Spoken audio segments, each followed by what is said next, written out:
নমস্কার, এমসি একাডেমির পক্ষ থেকে তোমাদের সকলকে জানাই স্বাগত।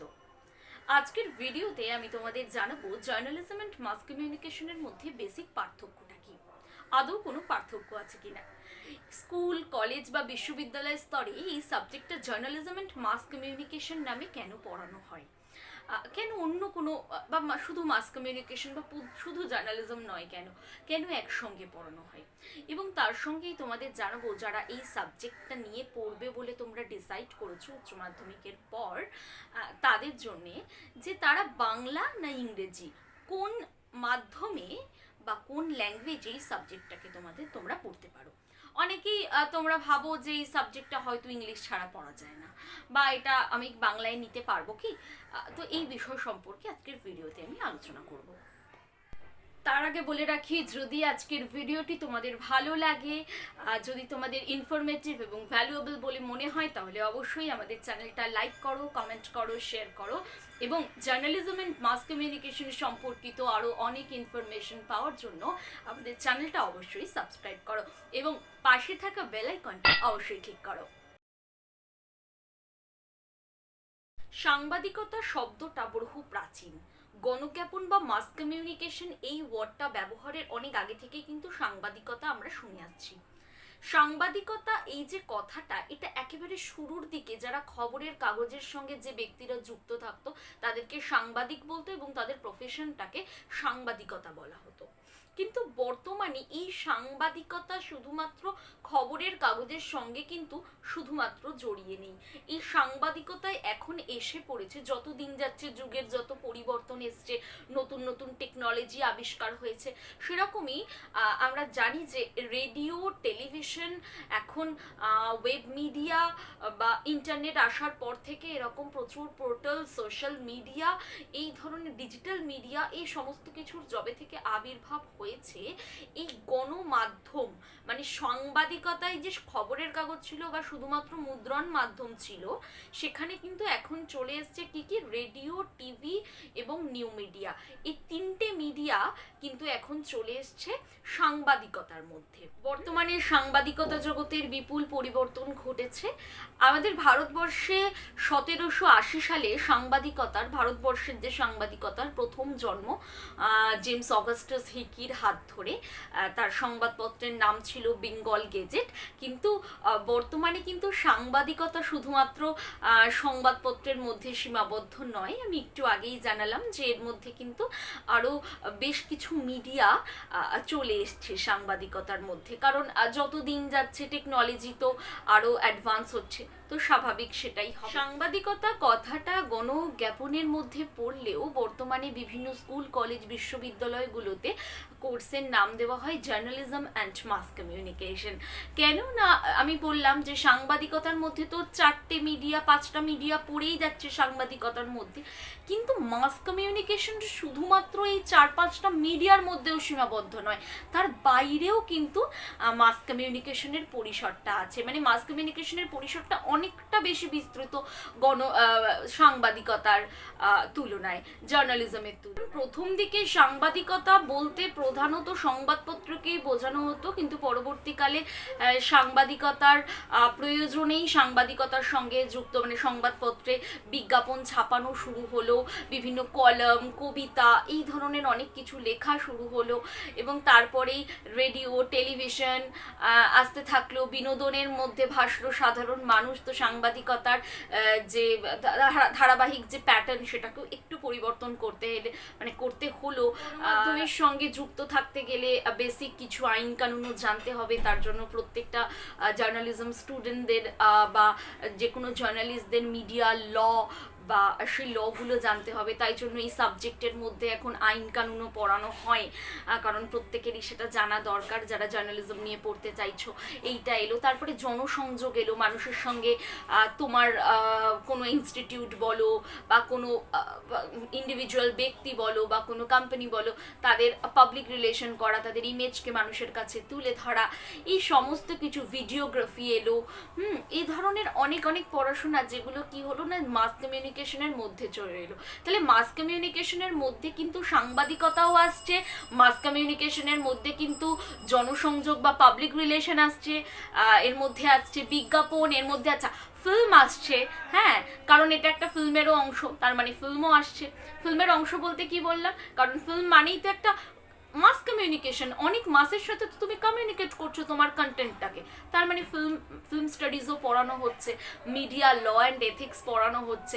তো এই সমস্ত কিছু তো মাস কমিউনিকেশনের মধ্যে চলে এলো। তাহলে শেষমেশ বুঝতে পারছো যে জার্নালিজম অ্যান্ড মাস কমিউনিকেশন দুটোর মধ্যে কিন্তু পার্থক্য বলে কিছু নেই, বরং সাংবাদিকতা হচ্ছে গণজ্ঞাপনের একটা ছোট অংশ মাত্র। তাহলে এর মধ্যে অ্যাকচুয়ালি পার্থক্য বলতে কিছু নেই। তোমরা যারা ওয়েস্ট বেঙ্গলে থাকো, যাদের মাতৃভাষা বাংলা, যারা বাংলা মাধ্যমে ছোট থেকে পড়ে এসছো, তাদের অনেকেরই একটা দুশ্চিন্তা থাকে যে বিশেষ করে যাদের ইচ্ছা জার্নালিজম অ্যান্ড মাস কমিউনিকেশন নিয়ে পড়বে, তারা ভাবো যে এই সাবজেক্টটা যদি আমি বাংলা ভাষায় নিই তাহলে কি আমি কেরিয়ার বিল্ড আপ করতে পারবো, বা এই সাবজেক্টটা কি বাংলা ভাষায় আদৌ নেওয়া যায়। আমি বলি যে ওয়েস্ট বেঙ্গলের যত বিশ্ববিদ্যালয় আছে, যত সরকারি কলেজগুলো আছে, সেখানে কিন্তু বাংলা ভাষায় জার্নালিজম অ্যান্ড মাস কমিউনিকেশন পড়া যায়। এবার কথাটা হচ্ছে এই পড়লে কি তুমি কেরিয়ার বিল্ড আপ করতে পারবে? আমি বলবো হ্যাঁ পারবে, কিন্তু কথাটা হচ্ছে ইংলিশ কি আমি কি তাহলে ইংলিশের ধারে কাজ দিয়েও যাব না? না, এটা কিন্তু ভুল। ইংলিশ কিন্তু যথেষ্ট পরিমাণে লাগে। কেন লাগে? ব্যাপারটা হচ্ছে এই জার্নালিজম মাস কমিউনিকেশনের যে বইগুলো আছে, তোমরা মানে যবে থেকে সিবিসিএস বিশেষ করে সিস্টেম হয়েছে 2018 সাল থেকে, তবে থেকে কিন্তু এই সাবজেক্টটার যে সিলেবাস হয়েছে সেই সিলেবাস ভিত্তিক বই, হ্যাঁ আগেও ছিল না, কিন্তু কিছু বই সাধারণত পাওয়া যেত, কিন্তু বর্তমানে বাংলা ভাষায় আলাদা করে মুষ্টিমেয় কিছু বই ছাড়া কিন্তু তোমরা স্পেশালি বাংলায় সেরকমভাবে বই পাবে না। তো তার জন্য কি করতে হবে, তোমাদের কিছু ইংলিশ বই বা ইংলিশ কিছু স্টাডি মেটেরিয়াল কিন্তু তোমাদেরকে পড়তে হতে পারে। এবার কথাটা হচ্ছে যারা ভাবছো বাংলায় পড়বে তোমরা কি করে, আমি তো ইংলিশটা অত ভালো জানি না, দেখো কেউই প্রথমে জানে না, তোমাদের কিন্তু চেষ্টা করতে হবে। এছাড়া তোমাদের পার্সোনাল গাইড তো অবশ্যই হয়তো থাকবে বা আছেন, তো তারা হয়তো অবশ্যই তোমাদের সেই ইংলিশ ভার্সন নোটসগুলোকে বেঙ্গলি ট্রান্সলেট করে অবশ্যই দেবে, কারণ প্রথমেই হয়তো তোমরা এতটা ইংলিশের সবটা সেটা হয়তো তোমরা বাংলা করতে পারবে না। এবার বলি যে এই যে আমি বললাম যে শুধুমাত্র পড়ার ক্ষেত্রে বললাম যে ইংলিশটা লাগে, কিন্তু ফিল্ডেও কি ইংলিশটা লাগে? এবার আমি বলি যে ফিল্ডে হ্যাঁ ফ্লুয়েন্ট হয়তো কথা বলতে না লাগলেও কোনো কোনো ক্ষেত্রে একটা মাথায় রাখতে হবে যে আমাদের কিন্তু ইন্টারন্যাশনাল ল্যাঙ্গুয়েজ হচ্ছে ইংলিশ। এবার দেখো তোমাকে তো, তুমি যখন চাকরি সূত্রে একটা জায়গায় যাবে তখন তো তোমাকে একেবারে তৃণমূল স্তর থেকে একেবারে উপর স্তর সমস্ত জায়গায় তোমাকে ইন্টারভিউ নিতে হতে পারে, ভক্স পপ নিতে হতে পারে, সাধারণ মানুষের সাথে কথা বলতে হতে পারে।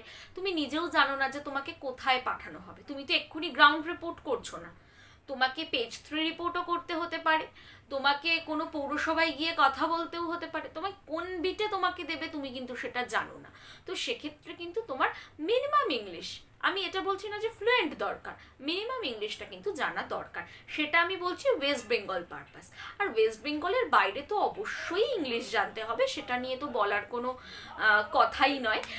আর যারা ভাবছো যে যারা ইংলিশ ভার্সন নিয়ে পড়ছো, যারা ইংলিশ ভার্সনে নিচ্ছ, তাদের ক্ষেত্রে বলে তাদের তো কোনো সমস্যার জায়গা নেই, কিছু বই তারা তোমরা অবশ্যই পাবে, কিন্তু বইগুলোতে খুব বড় করে অনেকটা লেন্থ করে লেখা থাকে, তো সেগুলোকে একটু নোটস বেস করে ছোট করে তোমাদেরকে পড়তে হবে, কিন্তু সবটাই যে নোটস থেকে পড়বে তেমন না, কারণ এই ধরনের মানে আমাদের জার্নালিজম অ্যান্ড মাস কমিউনিকেশন সাবজেক্টটায় যে কোয়েশ্চেনগুলো আছে, কোয়েশ্চেন প্যাটার্নটা একটু কনসেপচুয়াল টাইপ আসে, তো সেখানে কিন্তু শুধুমাত্র নোটস পড়লেই যে তুমি ভালো নাম্বার পেয়ে যাবে এটা কিন্তু নয়।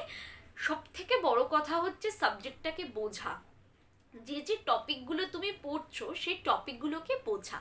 আর একটা কথা বলি, ইংলিশ এবং বাংলা যে যে ভাষাতেই পড়ো, একটা সময়ের পর উচ্চ মাধ্যমিকের পরেই ভাষাটা কোনো রকম ব্যারিয়ার করার কোনো মানে হয় না, কনসেপ্টটা বোঝা এটা হচ্ছে সব থেকে ইম্পর্টেন্ট। তাই বলছি যে যে ভাষাতে কমফোর্টেবল তোমরা কিন্তু সেই ভাষাতেই সাবজেক্টটা তোমরা চুজ করতে পারো। এবার বলি যারা বেঙ্গলি মিডিয়াম থেকে পড়ে আসছো এবং গ্র্যাজুয়েশনে তারা ইংলিশ ভার্সন নেবে ভাবছো, যদি তোমাদের কনফিডেন্স থাকে তাহলে অবশ্যই তোমরা ইংলিশে নাও। কিন্তু থিওরি এক্সামে ইংলিশটা তোমরা হয়তো একটু মুখস্থ করছো বা একটু বুঝে তোমরা লিখছো, কিন্তু প্র্যাকটিক্যালের ক্ষেত্রে কি হয়, রিটেনটা একটু ভালো কোয়ালিটির হতে হয়। কারণ কি জানো যে সংবাদপত্র মানেই একটু ভালো লেখা, বা যখন তোমরা ইলেকট্রনিক মিডিয়াতেও যে স্ক্রিপ্ট তৈরি করা হয় সেটাও কিন্তু একটু ভালো ভাষা প্রয়োগ করতে হয়। তো সেক্ষেত্রে তোমরা যদি চাও যে আমরা থিওরিটা ইংলিশে করব কিন্তু প্র্যাকটিক্যালটা বাংলায় করব, এটা আমি বলছি বেঙ্গলি মিডিয়াম স্টুডেন্টদের জন্য, যারা চাইছো কি না তোমরা ইংলিশে গ্র্যাজুয়েশনটা করতে চাইছো তাদের জন্য আমি তোমাদেরকে বলছি যে তারা কিন্তু অবশ্যই তোমরা থিওরি ইংলিশে এবং প্র্যাকটিক্যাল বাংলায় তোমরা করতে পারো। আর যদি মনে হয় না আমি দুটোই ইংলিশে করব, আমার সেই কনফিডেন্স আছে, তাহলে কিন্তু তোমরা সেটাও নিতে পারো। আজকের ভিডিওটা এটুকুই। নেক্সট ভিডিওতে আমি আবারও চলে আসবো জার্নালিজম অ্যান্ড মাস কমিউনিকেশন সম্পর্কিত নতুন কোনো ইনফরমেশন নিয়ে। নমস্কার।